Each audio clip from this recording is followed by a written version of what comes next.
All right, guys, let's check out another Seiko. I know that triggers some people because Seiko makes a lot of watches, so the chances of me showing more Seiko are pretty high. But this is the SRPJ49 limited edition, so you're going to want to rush out and buy this one right away. I'm half joking on that because there are 6,000 of these, and this is number 895 of those 6,000. But keep in mind, it's a Super Cub, a Honda Super Cub limited edition.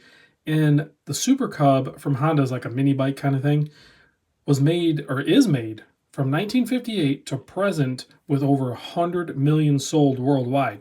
So not only are watch enthusiasts going to buy this, both hardcore watch enthusiasts like you and I, regular watch people are probably going to see this and be like, hey, that's really cool. I like it.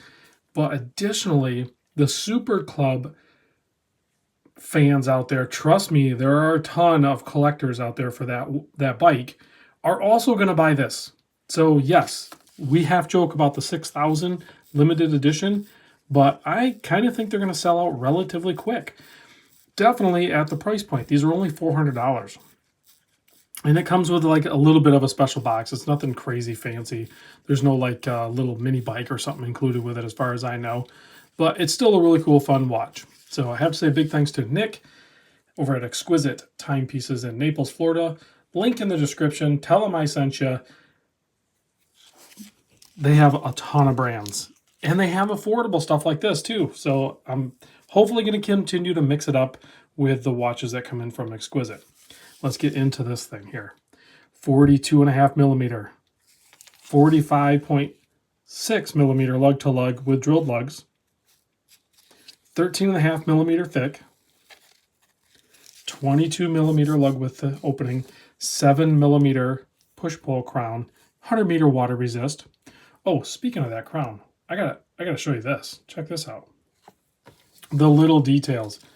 If we can get the zoom in, it has a fuel gauge on it.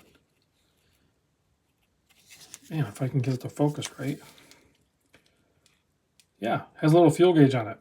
Laser engraved. Pretty dang cool. I like that little touch. There's a bunch of other little details on it too, since we're zoomed in. Let's check it out.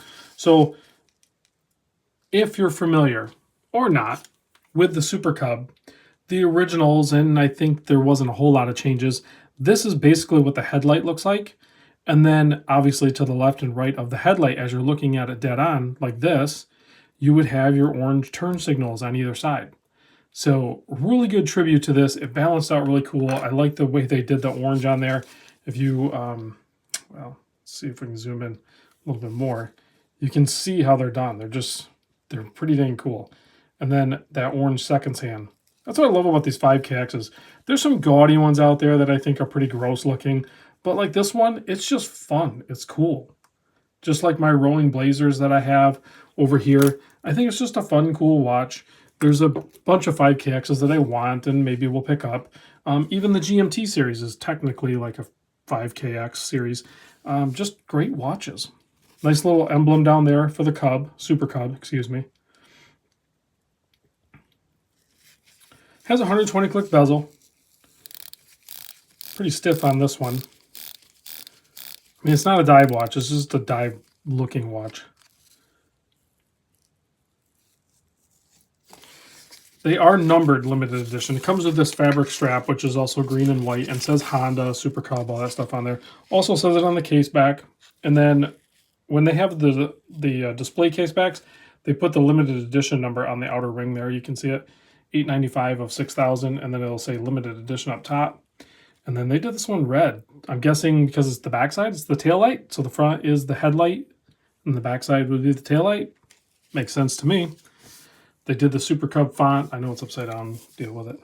Sometimes the bikes flip over. Nice Honda logo. Excellent touch. Well done. I'm digging this watch. I'm digging this watch to the point where I might even pick one up just to have. I don't think I'd wear it on the strap. Let me back that up. I know I wouldn't wear it on the strap. I would probably made it up with another Jubilee, just like I did with that GMT, which is factory, and then I took another factory Seiko Jubilee and put it on the Rolling Blazers. I just like that look. I think it would work with this too, or something like that. Just be a cool, fun watch. Let's pop it on wrist so we can see what it looks like, actually. The movement inside, automatic, Seiko 4R36. Great movement. Actually, a huge fan of the 4R36. Even over some 6R movements, there's starting to be more and more talks of some issues with the 6Rs, certain generations or certain configurations anyway. I personally haven't really had any problems with them, but that's kind of cool. When you do the natal fold back on this, you actually see the little Honda emblem. But here it is on my 7¼ wrist. Oh, maybe I would wear it on the strap. It actually, obviously, pairs nicely with it because it's designed for it. Hardlex crystal on the front. I'm assuming Hardlex on the rear. Only $400, guys. Let's check out the loom, if I can get this thing off my wrist. Or when I get it off my wrist. Of course I'm going to be able to get it off wrist. Again, big thanks to Nick and the crew over at Exquisite Timepieces. That one is going to have a little bit different color loom. Let's kill the lights and see how good the loom is. Okay, they even loomed the orange a little bit. That's a little bit more difficult to do, but plenty potent with the green loom there for sure, as you would expect on a Seiko. Pretty cool, fun watch. Let me know what you guys think. Are you a fan of either the Honda Super Cub or the Seiko Honda Super Cub? And how quickly do you think 6,000 of these will sell?